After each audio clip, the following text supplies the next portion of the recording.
আসসালামু আলাইকুম বন্ধুরা, আজকের এই ভিডিওতে আমি আপনাদেরকে দেখাবো হাতে থাকা মোবাইল ফোনটি দিয়ে কিভাবে আপনারা আপনাদের একটি ফেসবুক অ্যাকাউন্ট পার্মানেন্টভাবে ডিলিট করতে পারেন। সো একটি ফেসবুক অ্যাকাউন্ট পার্মানেন্টভাবে ডিলিট করার জন্য সর্বপ্রথম চলে যাবেন আপনি ফেসবুক অ্যাপের ভিতরে।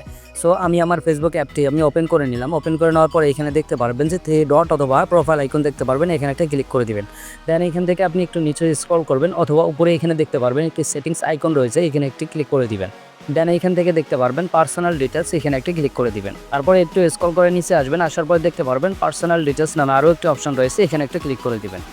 দেন এখান থেকে দেখতে পারবেন অ্যাকাউন্ট ওনারশিপ অ্যান্ড কন্ট্রোল, এই অপশনটাতে একটা ক্লিক করে দিবেন। দেন এখান থেকে দুটো অপশন দেখতে পারবেন, নিচে যে অপশনটা রয়েছে ডিঅ্যাক্টিভেশন অর ডিলিটেশন, এই অপশনটাতে একটা ক্লিক করে দিবেন। সো এখানে দেখতে পারবেন আপনার ফেসবুক অ্যাকাউন্টটি দেখাচ্ছে, এবং যদি আপনার এই ফেসবুক অ্যাকাউন্টের সঙ্গে আপনার যদি ইনস্টাগ্রাম অ্যাকাউন্ট যদি যুক্ত থাকে তাহলে সেটাও দেখাবে। সো আমরা এখান থেকে ফেসবুক অ্যাকাউন্ট ডিলিট করব, সেক্ষেত্রে আমরা ফেসবুকটাকে বেছে নিব।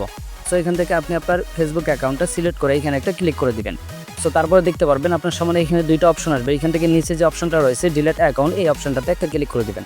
দেন নিচে থেকে দেখতে পারবেন কন্টিনিউ একটা অপশন রয়েছে, এখানে একটা ক্লিক করে দিবেন। সো একটু অপেক্ষা করবেন, অপেক্ষা করার পরে এখানে দেখতে পারবেন যে আপনার সামনে কয়েকটা অপশন রয়েছে, এখান থেকে আপনি কিসের জন্য ডিলিট করতে চাচ্ছেন সেই অপশনটাকে আপনি চুজ করে নেবেন। সো আমি এখান থেকে মাঝখানের যে অপশনটা 3 নাম্বার যে অপশনটা রয়েছে এটা আমি সিলেক্ট করে নিচ্ছি। তারপর এখান থেকে নিচে যে অপশন কন্টিনিউ অপশন রয়েছে এখানে একটা ক্লিক করে দিই। তারপর আবারও দেখতে পারবেন কন্টিনিউ নামে একটা অপশন আবারও চলে আসছে, এখানে আবার কন্টিনিউ অপশন ক্লিক করে দিবেন। দেন এখান থেকে আপনি একটু স্ক্রল করে নিচে আসবেন, আসার পরে দেখতে পারবেন যে ডাউনলোড ইউর ইনফরমেশন, এই অপশনটাতে নিচে রাখা রয়েছে ডাউনলোড ইনফো। সো আপনি চাইলে আপনার ফেসবুক অ্যাকাউন্টের কিছু ইনফরমেশন বা photo and profile photo, cover photo, এগুলো চাইলে আপনি এখান থেকে ব্যাকআপ হিসাবে ডাউনলোড করে নিতে পারেন। সো আমার এগুলো প্রয়োজন নাই, এজন্য আমি কি করবো, নিচ থেকে দেখতে পারবো যে কন্টিনিউ আমার অপশন রয়েছে, এই কন্টিনিউ অপশনে একটা ক্লিক করে দিব। সো তারপরে দেখতে পারবেন যে আপনার ফেসবুক অ্যাকাউন্টের যে পাসওয়ার্ডটা রয়েছে সেই পাসওয়ার্ডটা কিন্তু আপনাকে দিতে বলতেছে। সো এইখান থেকে আমি আমার ফেসবুক অ্যাকাউন্টের পাসওয়ার্ডটা দিয়ে নিব। সো বন্ধুরা দেখতে পাচ্ছেন আমি আমার ফেসবুক অ্যাকাউন্টের পাসওয়ার্ডটা দিয়ে নিয়েছি। তারপর এখান থেকে কন্টিনিউ অপশনে আমি একটা ক্লিক করে দিব। সো দেখতে পাচ্ছেন কন্টিনিউ বাটনে ক্লিক করার পরে আমাকে আরও একটি অপশনে নিয়ে আসছে, এখানে আমাকে বলতেছে যে আপনি কি আসলে কি অ্যাকাউন্টে ডিলিট করতে চাচ্ছেন কি না। সো আমি আসলে অ্যাকাউন্টটা ডিলিট করতে চাচ্ছি। আমি যদি অ্যাকাউন্টটা পার্মানেন্টভাবে আসলে ডিলিট করতে চাই, সেক্ষেত্রে আমি এখানে নিচে দেখতে পাচ্ছেন ডিলিট অ্যাকাউন্ট নামে অপশন রয়েছে, এখানে আমাকে ক্লিক করতে হবে। এবং দেখতে পাচ্ছেন যে এখানে আমাদের কিছু টার্মস অ্যান্ড কন্ডিশন দিয়ে নিয়েছে।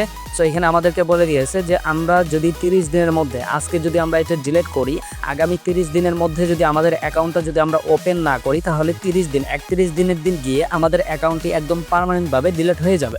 সো এটা যদি আপনারা পুরোটা পড়তে চান তাহলে আপনারা ঠিকভাবে পড়ে নেবেন যে এখানে আসলে আপনাদেরকে কী বোঝানো হয়েছে। সো বন্ধুরা আমি চাচ্ছি এটা একদম পার্মানেন্টভাবে ডিলিট করতে, সেক্ষেত্রে কী করবো, আমি এখানে দেখতে পাচ্ছেন ডিলিট অ্যাকাউন্ট নামে অপশন রয়েছে, এখানে একটা ক্লিক করে দিব।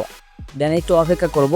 সো বন্ধুরা দেখতে পাচ্ছেন যে আমার অ্যাকাউন্টটি একদম পার্মানেন্টভাবে ডিলিট হয়ে গেল। আগামী 30 দিনের মধ্যে যদি আমি অ্যাকাউন্টটা ওপেন না করি, তাহলে আমার এই অ্যাকাউন্টটি ফেসবুক থেকে একদম মুছে যাবে।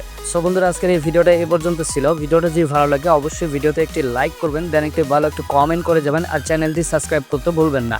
সো সবাই ভালো থাকবেন, সুস্থ থাকবেন, আল্লাহ হাফেজ।